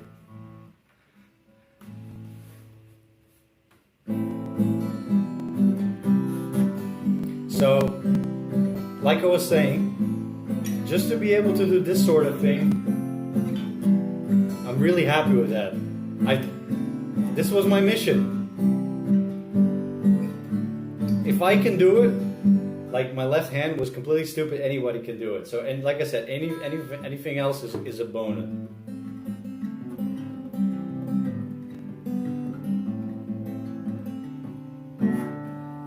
So yeah, don't expect any singing, folks, but the fingers do something. But now I gotta learn some like proper technique or whatever, because it's all just. Should get a shot of tequila first. I should get into like theory, but it was like I always wanted to try and learn a little bit of guitar, and just that's the only upside of the lockdown, that I had the opportunity to do that. What did you guys practice during the lockdown? What kind of skill did you learn?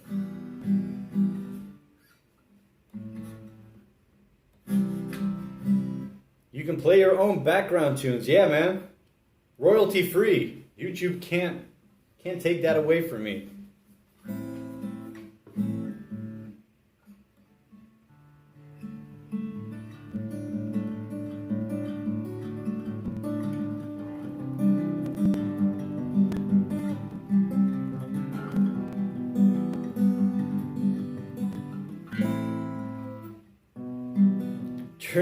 Learn to change nappies like a champ.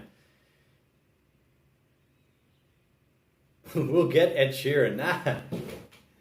He had that awful song years ago that kept being played even if I'm not tuned into the radio. I still heard it every day.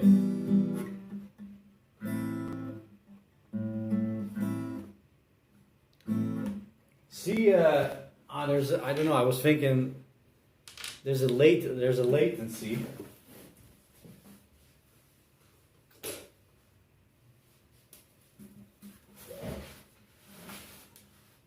See if you can guess. Try a few. See if you can guess. This might be though completely embarrassing. See if you can guess which songs they are. First one to mention it wins. You know, I've also, by the way, like these. No excuses, man. Come on.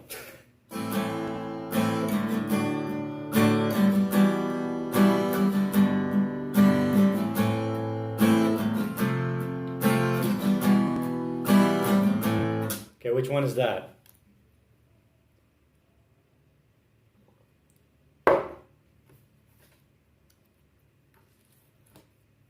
There's a bit of latency. That is no match. Yeah, forget about him.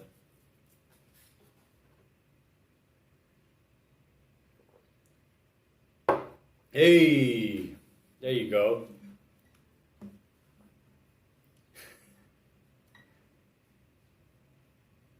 Yes, that was indeed Karma Police. Like the rhythms are completely off on most of the things that I learned to play, but that was the thing. I just want to be able to play a little bit of a Radiohead song, and then I can die happy instrument wise. That's funny. Yeah, just easy stuff. This one you'll get.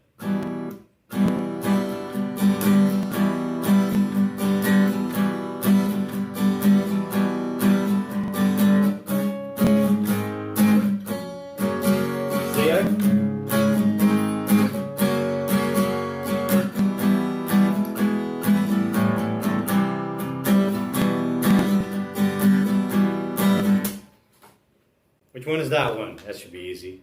Dirk Mertens, Creep is Easy. Yeah, that's the one I started actually playing, but when I was in New Zealand, but I completely forgot about it. I remember it was a thumb. It hurt my thumb. Too much my thumb. Willem Joosten, Nirvana. That's right. Anyway, that's that. In the Netherlands, actually, I do have a nice guitar that I got when I was a uni, but I didn't really play it. All right, folks, that was the amazing little concert. You got that. You got what you wanted. That is some of you. And there's that. When I hear guitar, I want to sing in Russian, da. You want to feel the emotion of motherland. Had to look it up. About a Girl. That's right. I think that they played it a little cleaner.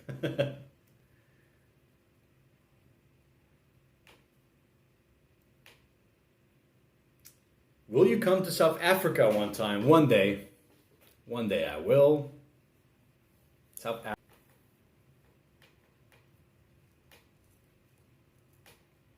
I think. Oh, yeah, I left that hanging. But yeah, maybe I had something in April. I don't know. A light something in the throat, and a little bit of a temperature coming on and off for like 5 days. Throat. And I didn't know if it really was a certain heaviness on my chest, but or maybe it was just during that time it was peak COVID. So I don't know. It would actually be nice to be able to do a test, right, that tells you if you had it or not. Yeah, if that was that, if I think I might have had it back then, and it was, for me, it was really nothing.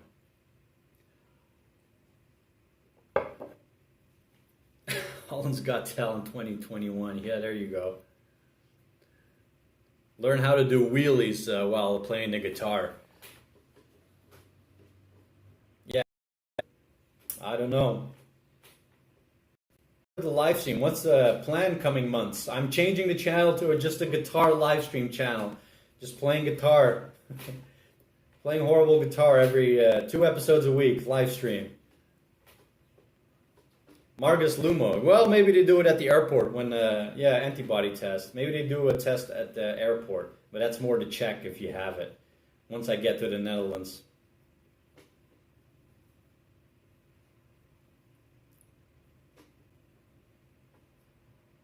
Unsub. You bloody bastard. You shall enjoy the new channel. If you like it or not.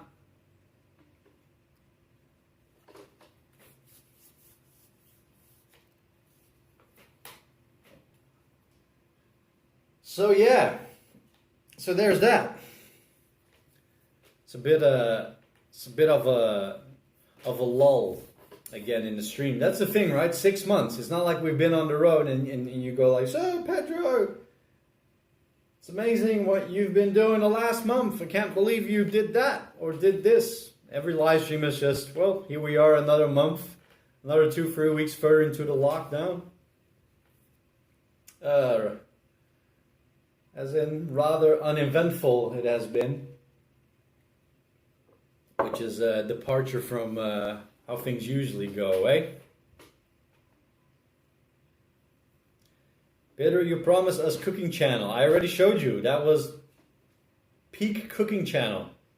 My super secret spaghetti and eggs recipe. Oh, are we disconnecting? How is the connection? Uh-oh. Are we still there?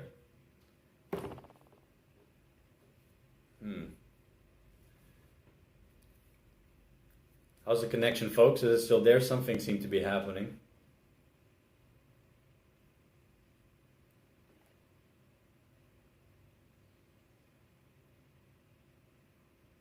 Seems to be back now. Well, we'll be wrapping this up anyway. You know, things have slowed down a bit. Like I said, what more is there to say? Leaving Argentina, 6 months. Things changed, went a lot different. What are we going to do? What can you do? So, maybe I'll see some of you out there in the Netherlands. So. Or in Portugal. Refresh the stream and it works again. Yeah, do that on your side though. If I do it here, we'll lose the stream. Yeah, it's funny. Like I said, you know, after 6 months, it's not like I don't really feel like anything anymore. You know, it's like what more can you say about all of this? It's not the Argentina that I wanted to experience. It's been nice to see more people out on the street or during the weekends, you know, out there. But yeah, it's not the same. Marcus Lumo, did you lose any subs while in lockdown? Yeah, definitely things slowed down a lot the last month. And especially when I start posting the Japan videos. Every time I post a Japan video, I lose subs for the first 2 days. And it's really because people aren't interesting. And it's like, hey, I signed up. I was watching other things of this guy and I was posting some old videos. So people unsubscribe. So every time I post those Japan videos, I actually lose subs. So it's kind of those videos. It's really a double whammy for YouTube. I shouldn't be making those actually. But like I said, it's really for the hardcore fans, those videos. John Crease, I missed your road trips. Yeah, me too. And the rebuild of the bike were great. Yeah, so we got a pretty Alp and we never really got to...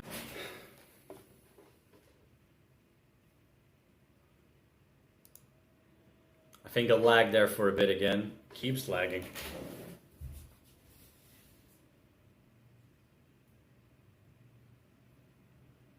what's going on.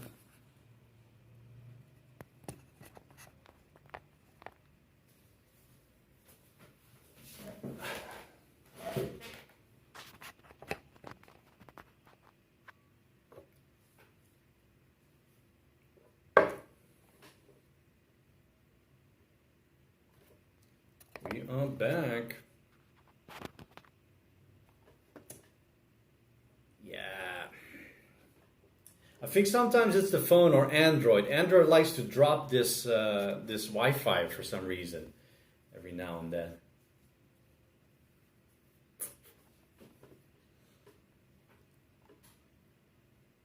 John Spicer, when are your Australia videos coming up? You see, that's the thing. I've talked about this before, and I already mentioned also this episode some things about it, is that these Japanese videos, especially the last two, and especially the last one, really don't do well. And if you keep posting videos like that to YouTube, it's really bad for your channel. I think it's actually better not to post anything at all for 2-3 weeks. So I was thinking, if I finish Japan, and then one day I can start on the Australia videos. But yeah, I'm putting Japan on hold again. I need some other content, some fresh content before I continue those videos again. So that's more of a thing, if I don't have any other videos to make, I can do that. But just generally, so what I'm saying, it's like fans, the hardcore followers, God bless you all. They're really interested in that. But just then the majority though of people on my channel, maybe more casual viewers, they see what it is maybe one time. Okay, that's not really what I enjoy, so they don't watch the next. And if you keep making videos that people don't want to watch, then YouTube will show it to less and less people. So that's not very good, It's also one of the reasons that maybe in the near future I start another channel, but I don't want to talk too much about that. Like, if it ever becomes a reality like that, then I'll let you guys know. But yeah, the next content is going to be, after this live stream, is going to be, some more Argentina stuff, going to the Netherlands, some fresh stuff. And then we'll see. Dino, I like the Japan video. Shoot your road trip. Come to Croatia. Like I said, Balkans. If Netherlands goes crazy, I have to get out and go to Balkans or something before it's too late.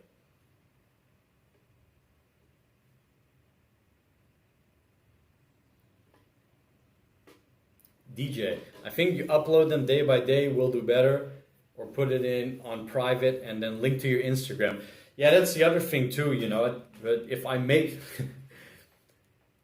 at the end of these videos, like the Japan, they get close to 20 minutes. I have a lot to work with.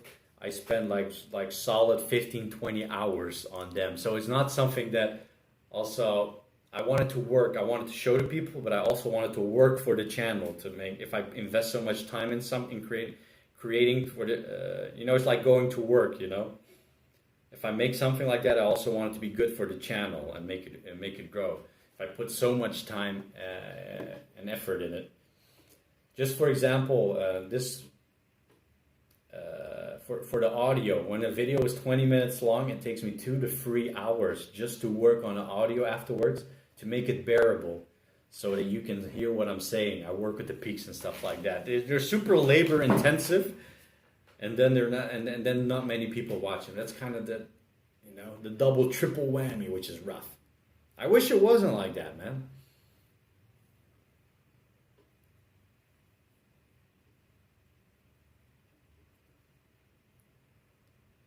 "34 degrees right now in the Netherlands." Really? That's good. Just watch. The moment I land, winter kicks in. Boom.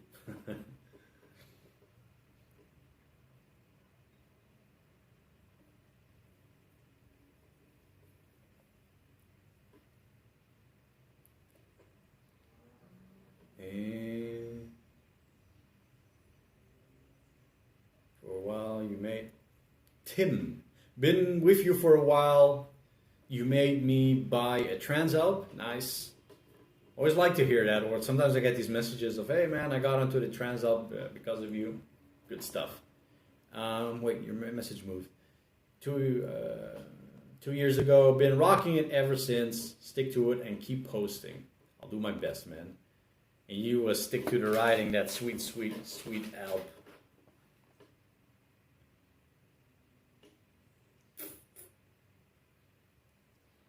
The Lone Wolf, welcome! All the way from Aussie, right? New Zealand? The early birds.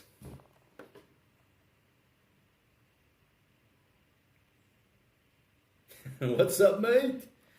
I'm alright, man. Hope you're good too. You just arrived on time because I'm going to wrap it up soon, bud. Welcome.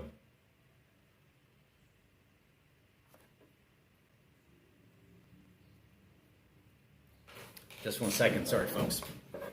Get some water.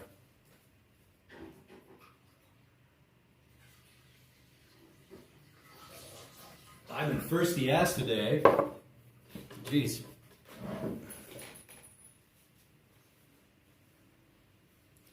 Andrusha, yeah, what time is it in New Zealand at the moment? Let's see. 8:30 a.m. Damn, you've been here from the start. What made you wake up so early? On a Monday for you, right? Yeah, Monday.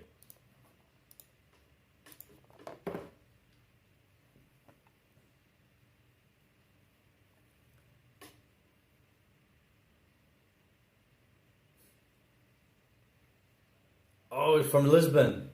Skupalapa. That's right. A lot of messages, a lot of comments, a lot of replies come in. Forgive me there. Get to work, Andrusha. Go make your boss and yourself some money.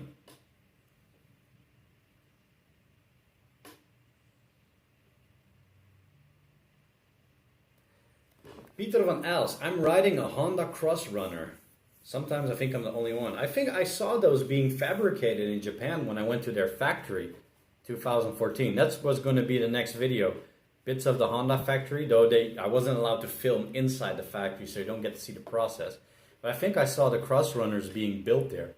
And I asked them which market, and I think they said that it was for American market. Let me see if I'm thinking about the correct bike. Cross Runner. I think I am. It's like a mix of a touring road bike, Cross Runner. The gray one with the, yeah, that's the one. Was it? Yeah. I think I saw the Cross Runner being maybe an earlier model of that. Oh, the Cross Runner's a bit bigger, I think.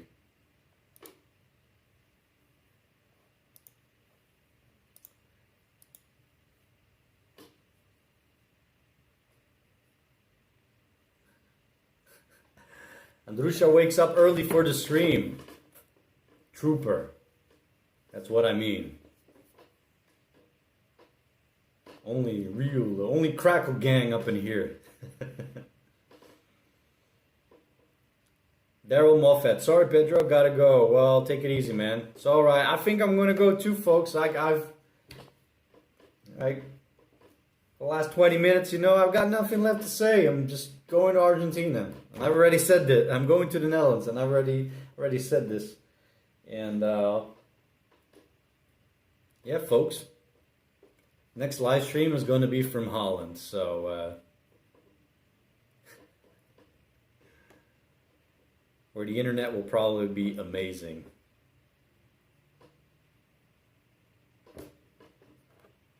Safe drive. See ya, DJ.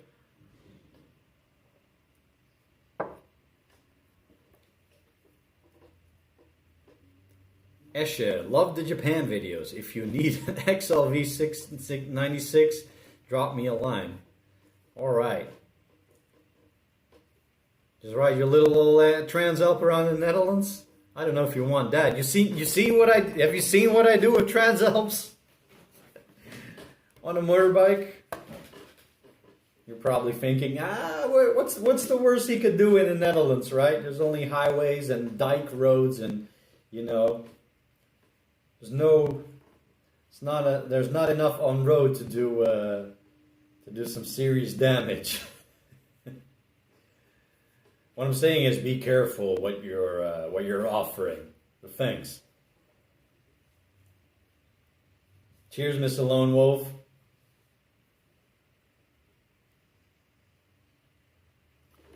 Uh-oh.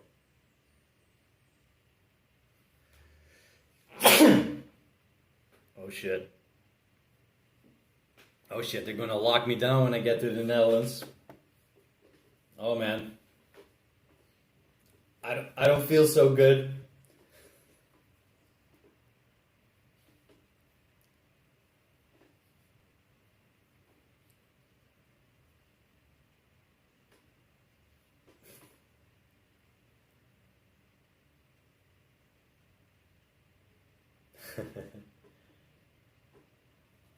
Landmines, where? In Balkans, yeah, probably. Probably, or some NATO bombs somewhere lying around.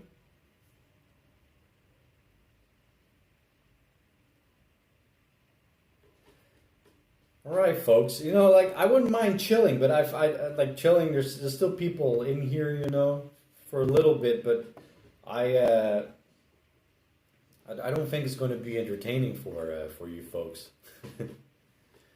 Then I might get once the video gets YouTube finished processing it and uploads the video, the live stream, and then people go, maybe I'll get that comment like, I don't understand why you're just talking in front of the camera. Why would you watch this? And those people will get upset. Like, he's got nothing to say anymore, man. Why would you watch that? So.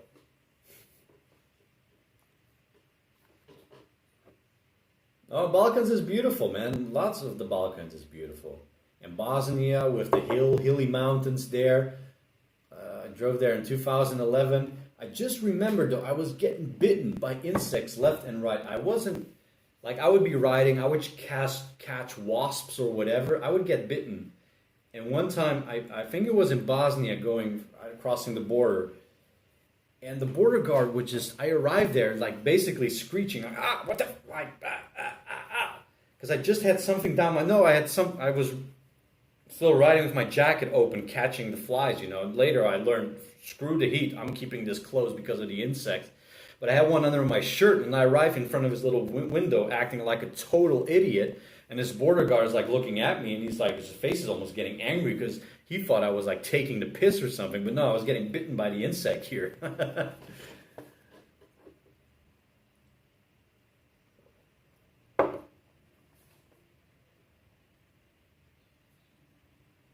See.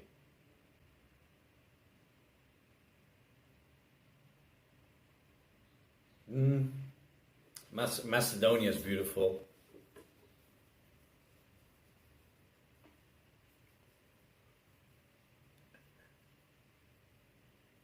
Let's see. Quero fazer viagem que fizeste pelo deserto da Mongólia. Shadowplate. He wants to ride Mongolia. That's if you ever go that way, you can never ever you cannot miss Mongolia. And use up the full month visa. It's going to be worth your time, full on. All right, folks, I'm going to go. We're going to hang out. It's been a bit slow the last bits, but it's been fun talking to y'all. I'm going to start getting some things ready, and the next 3 days I'm just going to be running around here, sorting all my affairs, moving the bike, maybe do a little recording still here, pack. I ordered a suitcase, should be arrived tomorrow. Move all my shit around, pack, get ready, print out documents or whatever, and then hit the road to the airport. It's still 40 kilometers out to the airport. I hope the Ubers are working for real and all that. It's early in the morning. So officially it's only for emergencies or for real, what is it?